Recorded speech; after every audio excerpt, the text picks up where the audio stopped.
السلام عليكم ورحمة الله وبركاته. ازيكم يا حبايبي؟ وحشتوني جدا جدا جدا من الفيديو اللي فات. بقالي كتير ما صورتش وبعيدة عنكم انا عارفة، بس حقكم عليا سامحوني. والله كان عندي دوشة كتير كتير وامتحانات، والحمد لله خلصت على خير. فقبل اي حاجة عايزاكم تدعولي بس ان انا انجح ان شاء الله، لان دي اخر سنة في مسيرة 16 سنة تعليم، فبجد يعني ارهاق.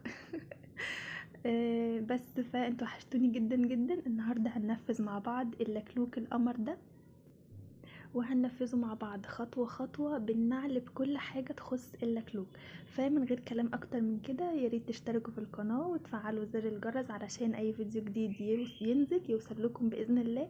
وما تنسوش ان انتوا تدعموني بلايك، علشان بجد ببقى مبسوطة جدا وبعرف ان الفيديوهات دي بتعجبكم، وكمان تدعولي دعوة حلوة من قلبكم.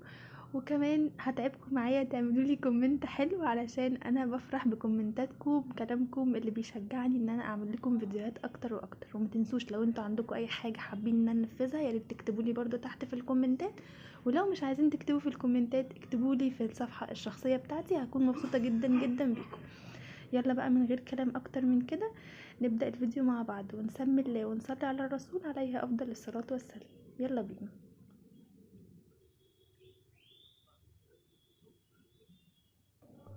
هنبدأ كده مع بعض. بسم الله ونصلي على الرسول عليه أفضل الصلاة والسلام. استخدمت إبرة مقاس 3 وخيط سمك متوسط، يعني مش كبير. هنبتدي ان احنا نعمل عقدة البداية، وهبتدي ارتفع عدد من السلاسل: 1 2 3 4 5 6 7 8. انا عايزة اخليهم حوالي 5.5 مثلا او 6 سنتي. 8 9 10 11. بصوا كده، يعني انا وصلتها مثلا لحوالي 5.5 سنتي. هبتدي بقى ارتفع 1. بصوا هرتفع كده 1 2 3. ماشي، هلف الخيط على الابرة، هدخل في الحلقة الرابعة او السلسلة الرابعة واعمل فيها عمود بلفة. بلف الخيط على الابرة وادخل كده اعمل عمود بلفة في نفس المكان بالشكل ده. يبقى انا عملت 2 عمود بلفة في رابع سلسلة. هحط كده الماركر بتاعي عشان ابقى عارفة ان ده هنا كان فيه تزايد. هدخل بقى في الغرزة اللي بعدها، الف الخيط على الابرة وادخل في الغرزة اللي بعدها، اسحب منها الخيط والف الخيط كمان مرة واطلعه من حلقتين، والف الخيط كمان مرة واطلعه من اخر حلقتين. دي اسمها غرزة العمود بلفة. هتلاقوا فيديو مفصل عنها هسيبه لكم في الاي اللي هتشوفوها فوق، او كمان هسيبها لكم تحت في الديسكريبشن بوكس. هبتدي اشتغل كل السطر ده او كل السلاسل اللي عندي عمود بلفة بالشكل ده كده.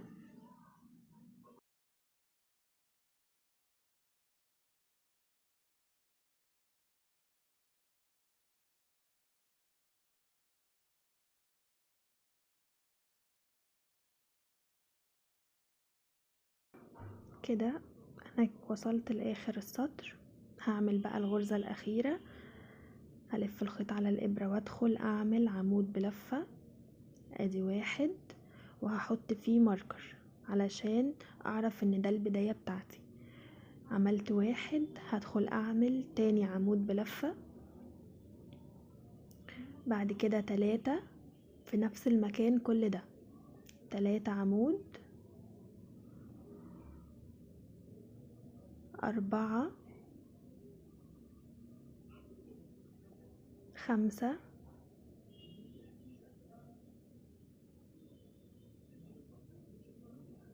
6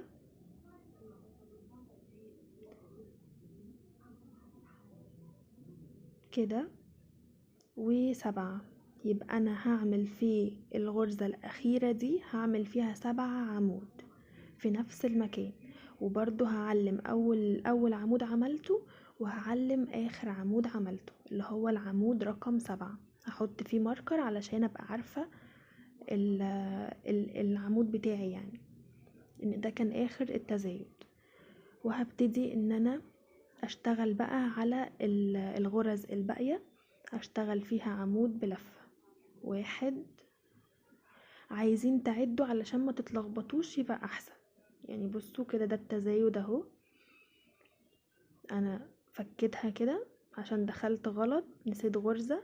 ادي 1 كده اول عمود، تاني عمود، 3. هشتغل بنفس الطريقة. طبعا انا عدى الغرز فانتوا كمان عدوا علشان ما تتلخبطوش، خصوصا لو انتي مبتدئة، علشان الحاجة تطلع معاكي مظبوطة. هكمل لاخر السطر وارجع لكم.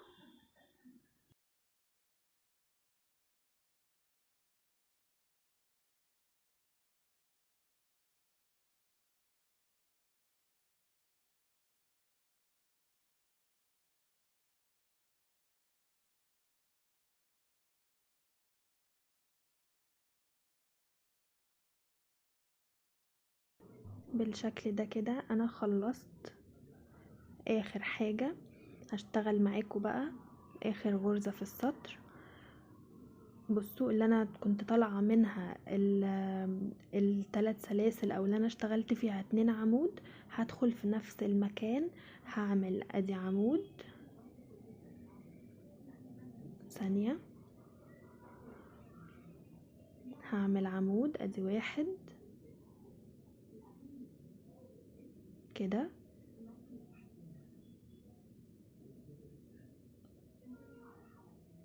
وادي تاني عمود بالشكل ده، وادي تالت عمود. يبقى انا عملت 3 عمود، وانا كنت عاملة 2 عمود قبل كده، وكمان عندي الثلاث سلاسل اللي انا كنت واخداهم ارتفاع. هحط كده ماركر بالشكل ده، وهدخل اقفل في تالت سلسلة. ما تنسوش بصوا السلسلة يعني داخلة لجوه ازاي، ما تنسوهاش. 1 2 3 هدخل كده في الحلقة بتاعتها واسحب اعمل منزلقة بالشكل ده. انا كده خلصت اول سطر، شايفين شكله ده بيكون الشكل تمام. هبتدي بقى الف الشغل بتاعي واقصقص الخيط. انا كنت شغالة عليه علشان اثبت شغلي كويس، واخداه كده يعني تحت الشغل. الماركر ده بيساعدني ان انا ابقى عارفة البداية بتاعتي فين والنهاية علشان ما اتلخبطش. زي ما قلتلكوا قبل كده، ما عندكيش ماركر ببنسة، بدبوس، بخيط، فتلة خيط كده دخليها في الغرزة وخلاص، يعني بتنفع بأي حاجة. هرتفع 3 سلاسل بالشكل ده، وهدخل بصوا كده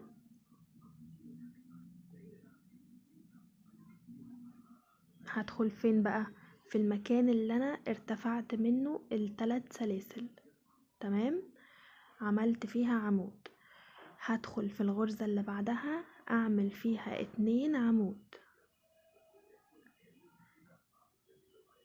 بالشكل ده. هدخل كمان في اللي بعدها هعمل 2 عمود. يبقى انا ارتفعت 3 سلاسل وعملت عمود في نفس المكان اللي ارتفعت منه 3 كده، بقوا عندي عمودين عملت فيهم تزايد. الغرزة اللي بعدها عملت تزايد عمودين، واخر غرزة معايا عملت فيها اهو تزايد عمودين. عملت اول عمود وادي تاني عمود بالشكل ده، واحط برضو الماركر، احطه كده بالشكل ده علشان ما اتلخبطش. وهبتدي اشتغل على كل العمود اللي عندي ده، هشتغل كله فوقيه عمود واحد بس، مش هعمل اي تزايد فيهم.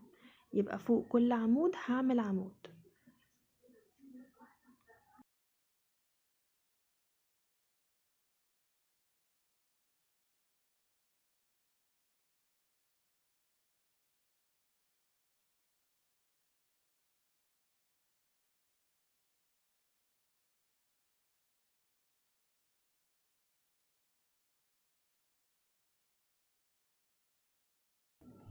كده وصلت لاخر غرزة اشتغلتها.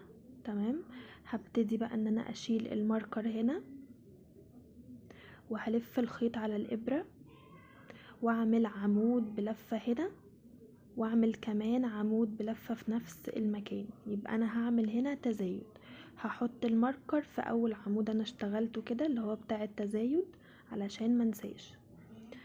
هلف الخيط وادخل اعمل 2 عمود برضو في نفس المكان، 1 2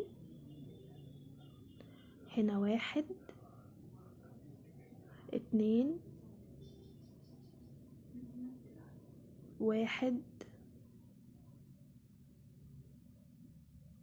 2. في الغرزة كمان اللي بعدها انا مستخدمة هنا ابرة صغيرة علشان النعل او اللكلوك اللي احنا هنشتغله بعد كده يبقى متماسك، ما يكونش يعني ما يكونش مبهدل معانا او مورور او كده، يبقى ايه متماسك معانا.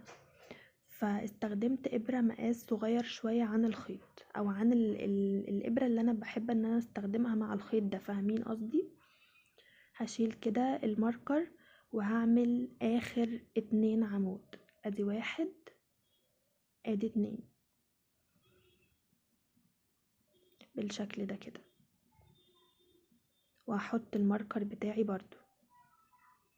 انا ده كده السطر التاني. تمام، هشتغل بقى في كل غرزة عمود هتقابلني بعد كده هشتغل فيها عمود واحد بس، فوق كل عمود هشتغل عمود. وعدوا علشان ما تتلخبطوش، عدوا انتوا عملتوا كام عمود، المفروض تعملوا كام عمود بعديه عشان ما تتلخبطوش.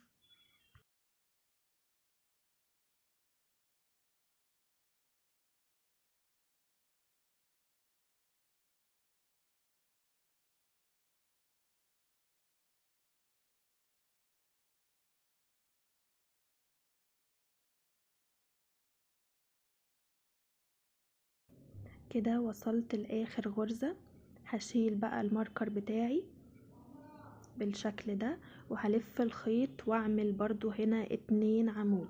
يبقى انا السطر التاني كنت عاملة فيه تزايد بس في الغرز اللي هي في الجنب اليمين او الجنب الشمال، اما الغرز اللي في النص ببقى ماشية فيها ثبات كله. ادخل في الغرزة اللي بعدها اعمل فيها 2 عمود برضو، وكمان الغرزة اللي بعدها هعمل فيها 2 عمود، ادي 1 ادي 2 بالشكل ده. وهقفل في تالت سلسلة، 1 2 3، هقفل في تالت سلسلة بمنزلقة. هسحب الخيط كده وانا كده خلصت تاني سطر. شايفين الشغل متناسق ازاي؟ اللهم بارك.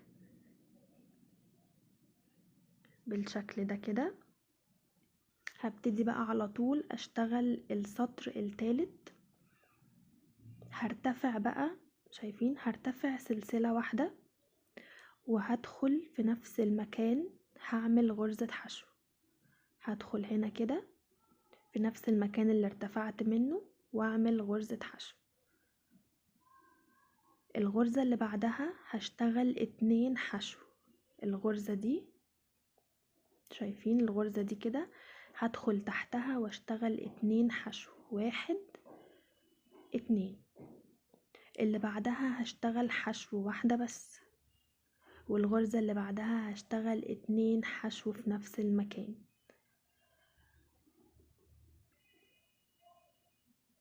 يبقى انا الحتة دي بشتغلها 2 حشو حشو 2 حشو واحدة حشو 2 حشو واحدة حشو. انا هنا عملت واحدة، يبقى انا الغرزة اللي جاية اللي هي فيها الماركر دي هشتغل فيها 2 حشو، واحدة واحدة كده. هدخل كده 1 2 بالشكل ده واحط الماركر في اخر غرزة اشتغلتها. هبتدي اشتغل غرز حشو. تمام، لحد ما اقولكوا هنقف لحد فين بالظبط. 1 2 حشو 3. بصوا بقى 1 2 3 4 5 4 5. بسيب 5 غرز. بسيب كام؟ 5 غرز من عند العلامة التانية، وهقول لكم هنشتغل فيها ايه بالظبط. كده انا بعيد 5 غرز واشتغل الباقي حشو عادي خالص.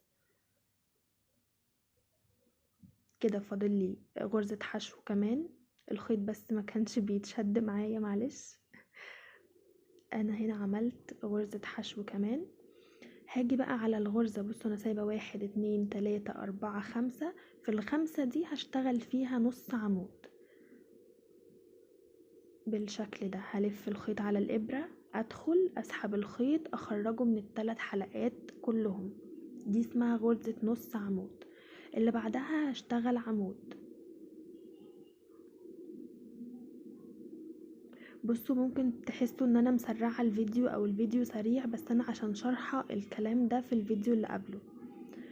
هعمل هنا كمان عمود بلفة، واللي بعدها هعمل فيها عمود بس مش هكمله. شايفين؟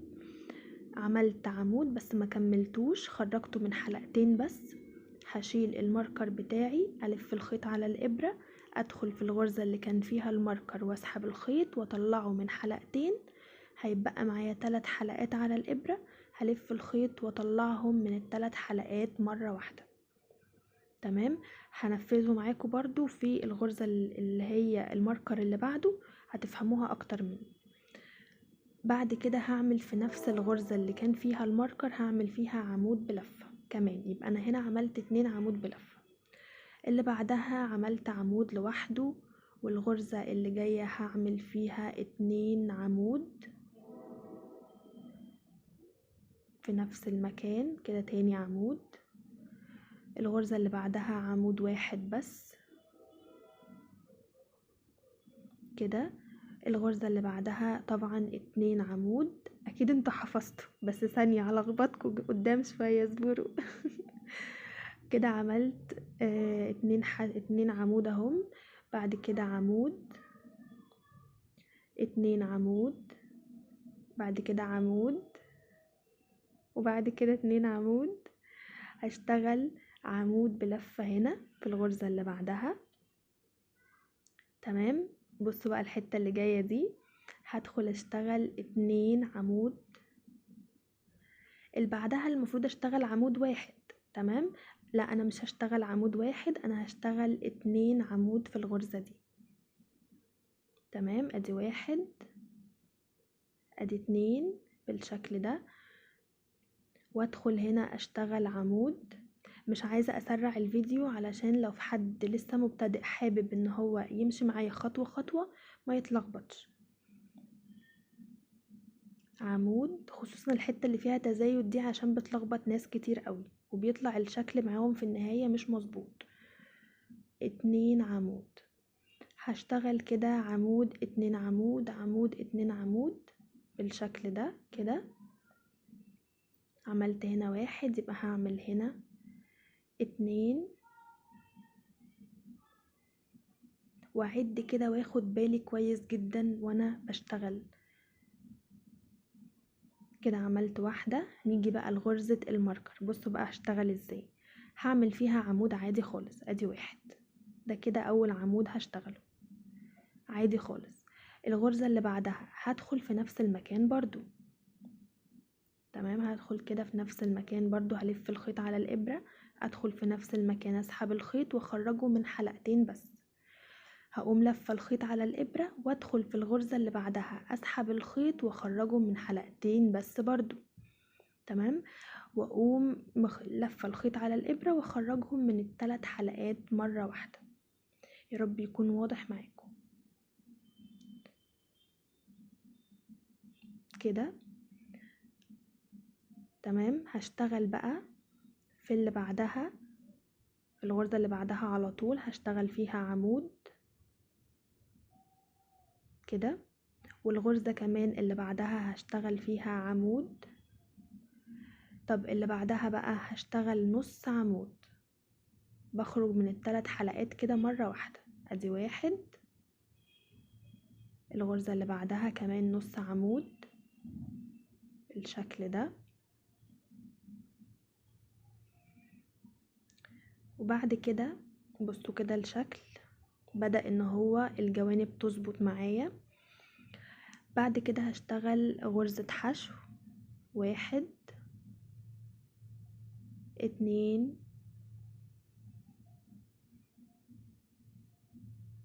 3 كده،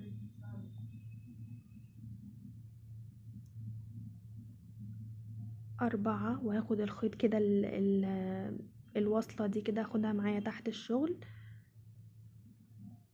5 حشو بالشكل ده. بصوا كده الجوانب بدأت تظهر معايا، الشكل بدأ يبقى متناسق، اللهم بارك.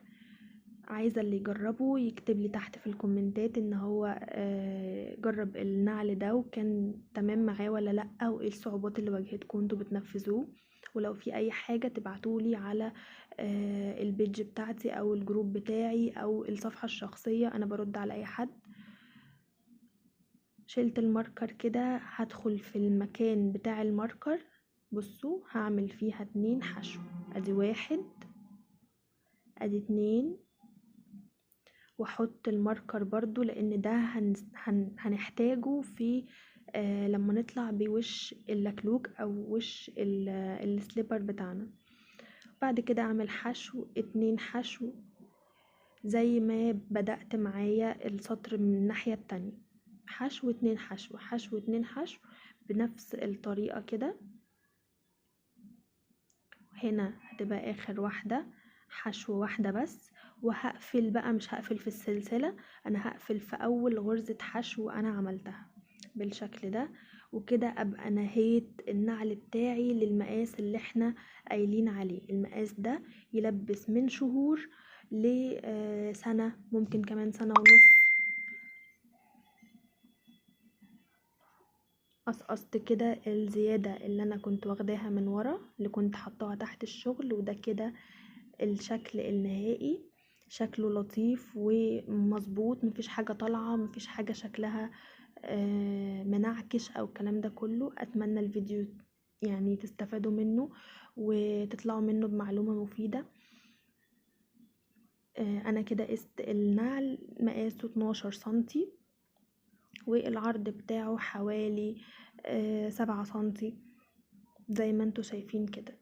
اتمنى الفيديو يعجبكم وتستفادوا منه. متنسوش ان انتوا تدعولي دعوة حلوة من قلبكم، واستنوا بارت 2 للنعل سوري للكلوك اللي احنا هنطلع بيه ان شاء الله.